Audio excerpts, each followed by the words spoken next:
Kumusta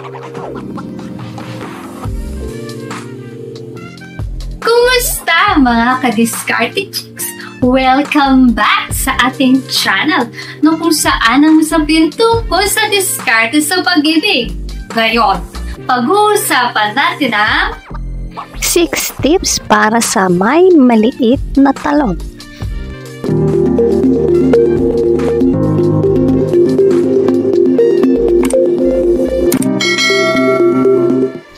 Magandang araw mga ka-Diskarte Chicks. Hindi ka ba gifted? Maliit ba ang talong mo? Ngayon ay pag-uusapan natin anong magandang remedyo sa maliit na talong. Tara, simulan na natin. Number 1. Importante ba ang size ng talong? Maraming nagsasabi na hindi raw mahalaga ang laki ng talong. Pero meron namang nagsasabi na mahalaga ito. So, ano ba ang totoo? Para sa akin mga guys, kung gifted ka naman ay siguradong bonus o plus points na agad yan para sa iyo. Pero kung hindi naman at parang maliit na okra lamang, ay huwag kang mag-alala at may magagawa ka pa. Number 2, performance. Hindi porket malaki ang talong ay ibig sabihin na okay na lahat at wala ng problema. Ang totoo niyan ay mas malaking puntos ang performance kesa sa laki. Kahit na small or medium lang ang talong, kung magaling naman ang performance ay mas magaling kesa sa malaki pero palpak naman sa actual na action.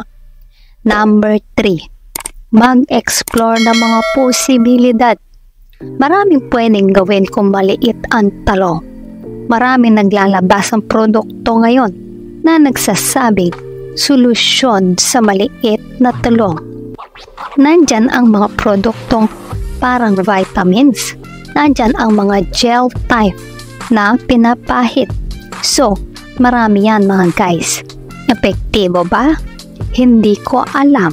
Kaya saganang pag-aaral at research ang dapat nyong gawin kung gusto nyong subukan. Bago sumubok, ay siguraduhin legit at walang masamang side effects. Kung duda ay huwag subukan. Number 4, lengua. Makapangyarihan ng lengua.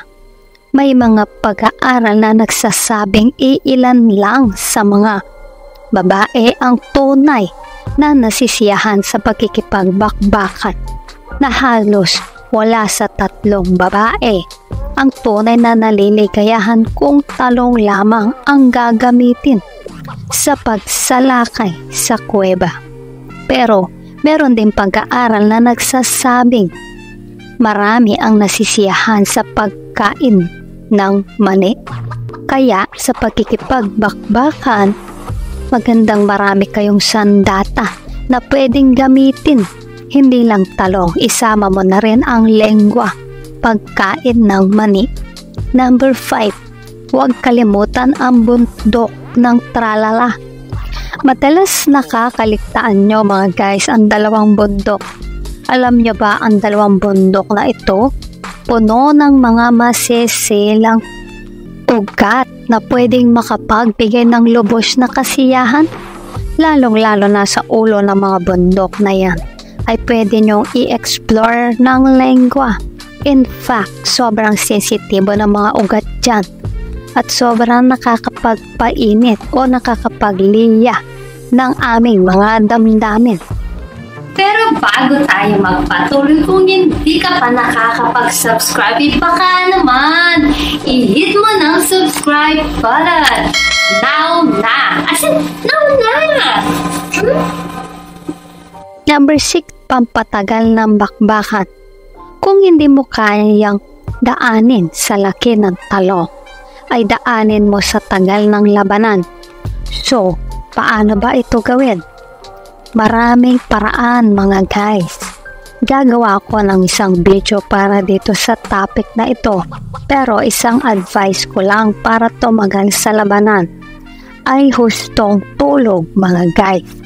Kapag kasi kulang kayo sa tulog, kukulangin na din kayo sa stamina o power para makatagal sa laban.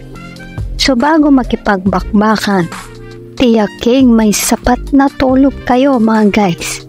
So yan mga guys, ang ilang remedyo na po pwede ninyong tingnan para makabawi kayo kung maliit lang ang alaga ninyong talong. Again, pag-aralan nyo muna ang mga ito. Gumawa na sariling pananaliksik bago sumubok para tayo ay maging well-informed bago natin gawin. Good luck!